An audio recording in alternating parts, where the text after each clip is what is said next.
नगर यांनी माझ्या विरोधात बदनामीकारक असं एक निवेदन माननीय SP साहेब यांच्याकडे दिलं असं त्या बातमीनं मी पाहिलं। खरं पाहता त्यांनी बदनामी केली, नगराध्यक्ष नवरा म्हणून यांनी टेंडर भरायला विरोध केला, मला फोन करून किंवा मला दमदाटी दिली। राजेंद्र इसम हा मी आतापर्यंत शिंदे पाहिलेला नाही, राजेंद्र शिंदे, आणि त्याचा माझा कुठं फोन नाही, त्याचा माझा फोनचा संबंध नाही। राहिला विषय इलेक्ट्रिक टेंडरचा नगरपालिकेत, तो म्हणतो की अरुण मुंडेच्या पाहुण्याला काम द्यायचंय। माझ्या कोणत्याही पाहुण्याचं टेंडर त्याच्या 5-6 टेंडरमध्ये आलेलं नाही, मला कुठेही पाहुण्याला टेंडर द्यायचं नाही। पण जाणून बुजून मला बदनाम करायचं हे षडयंत्र आहे। हे राजेंद्र शिंदे हा कटपुतली, त्याच्या मागं एक ज्यांनी माझ्यावर ज्या माणसानी का ज्या विस्मानी मागच्या PIच्या मार्फत माझ्यावर गुन्हा दाखल केला होता, तेच आज परत ते राजेंद्र शिंदेच्या माध्यमातून मला बदनाम करण्याचा प्रयत्न करीत आहे। तुम्ही किती बदनाम केलं तर जे खरं ते दूध का दूध पाणी का पाणी होणार आहे।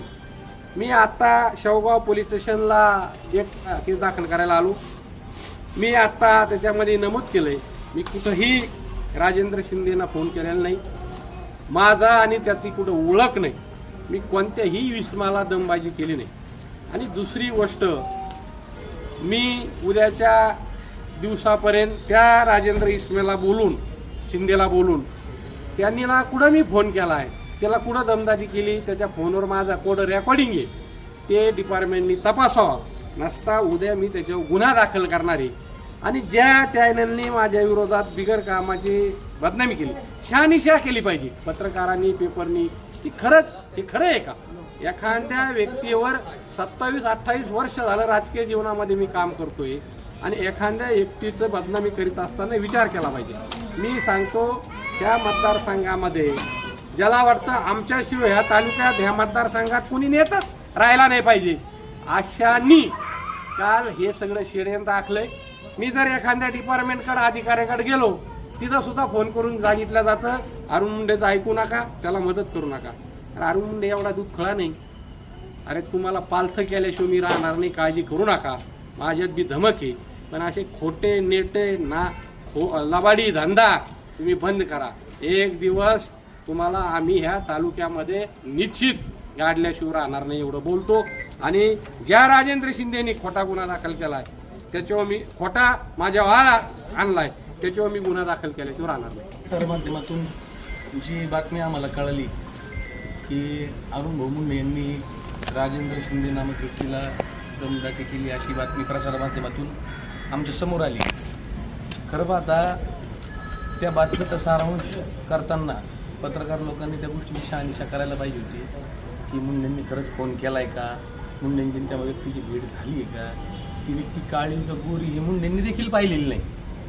मुळात त्या व्यक्तीचं टेंडर ओपन झालं आहे किंवा नाही झालं, 4 टेंडर आलेले आहेत, 4 टेंडरमध्ये त्यांचंही टेंडर आहे, ओपन न होताच यांना माहिती कसं आहे की यांना मिळणार होतं, हे सगळं ठरून तर चाललेलं नाही।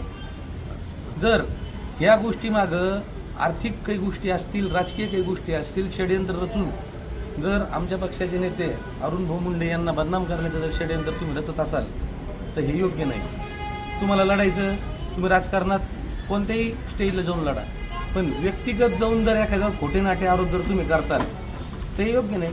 त्या व्यक्तीवर 9 तारखेला त्या व्यक्तीच्या संदर्भात एका महिलेने अर्ज दिलेला होता, तिची छेडछाड काढली, त्या छेडछाड काढताना त्या व्यक्तीसोबत कोण होतं, काय होतं, पोलिसांनी देखील तपास केला पाहिजे। एक अर्ज दिला जातो आणि त्या अर्जाची एवढी कॉन्ट्रोवर्सी होती, ती कशी होती याची एकदा माहिती घेतली पाहिजे।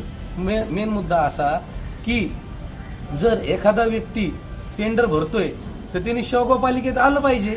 मी नगरसेवक या नात्याने मी सांगतो तुम्हाला की तो व्यक्ती तिथं आलेला नाहीये, नगरपालिकेचे फुटेज चेक करावेत। एक व्यक्ती प्राधिकृत एका जणाला होऊ शकतो का अनेक जणाला होऊ शकतो याचा देखील तपास झाला पाहिजे। हे कोण करतंय, काय करतंय याचा तपास प्रशासन लावणारच आहे आणि हे दूध का दूध आणि पाणी का पाणी हे लवकर होणारच आहे। ते जे होते अधिकारी ते म्हणत होते जर तुम्ही अरुण भोणे रस्त्यात त्यांना अडवलं, पेपर मागितले होते पालिकेत, तर अरुण भोणे त्यांना जाऊन नाही दिलं ते पेपर मुख्य अधिकारीकडे, असं फुटेज घ्या। आणि मुळात पेपर द्यायला आलेला माणूस त्यांनी प्राधिकृत केलेला होता का?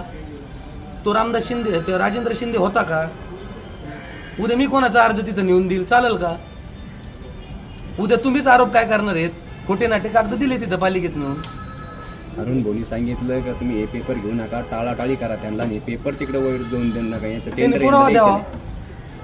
यांचं म्हणणं असं होतं. पुरावा दिला पाहिजे ना. मी म्हणन उद्या त्यांनी माझी त्यांनी येऊन तिथं मला दमदाटी केलेलीच आहे ऑलरेडी.